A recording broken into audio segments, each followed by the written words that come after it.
कहतनी पियर का चाचा माना मोर कहनावा, कहतनी पियर का चाचा माना मोर कहनावा, जीती है सुधाकर जनता कैले बयला नावा, जीती है सुधाकर। नमस्ते प्रणाम दोस्तों, एक गीत हम भेजत है।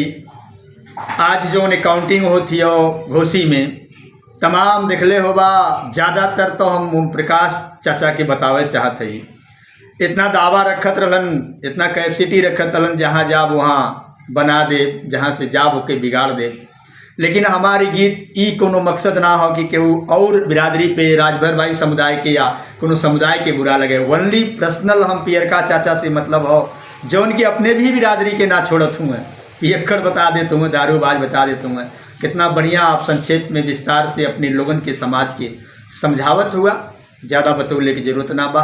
गीत का बोल बा, कहतनी पियर का चाचा माना मोर कहनावा, जीती है सुधाकर, जीती है सुधाकर जनता कैले बायला नावा, जीती है सुधाकर।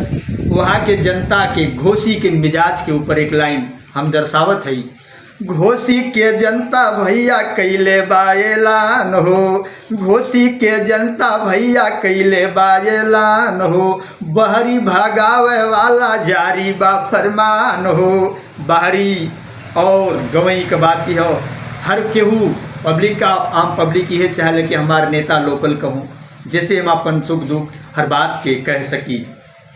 बहरी भगावे वाला जारी बा फरमान हो। और जनता कहती हो, नहीं चाहिए रुपया पैसा, ना चाहिए खजानावा, नहीं चाहिए रुपया पैसा, ना चाहिए खजानावा, जीती है सुधाकर चच्चा, जीती है सुधाकर। देखा पियर का चच्चा जनता कैले बायला नावा, जीती है सुधाकर। एक लाइन और, जनता कहत बा, के कहत बा जनता, आप सब समझ सकेला।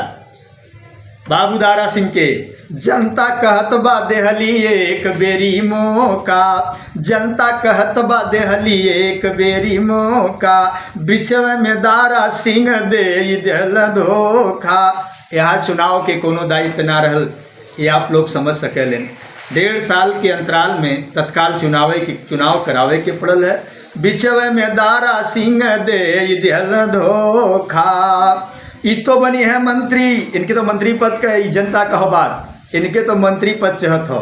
ई तो बनी है मंत्री, हमनी बन गईली बेगानावा, जीती है सुधाकर जनता कैले बायला नावा, जीती है सुधाकर। जाति न पात के न कौनो भेदभाव बा, बहरी बनाम इत गवई चुनावा, बहरी बनाम भयल गवई समानावा, बहरी बनाम भयल गवई समानावा, जीती है सुधाकर जनता कैले बायला नावा, जीती है सुधाकर। नमस्कार, प्रणाम।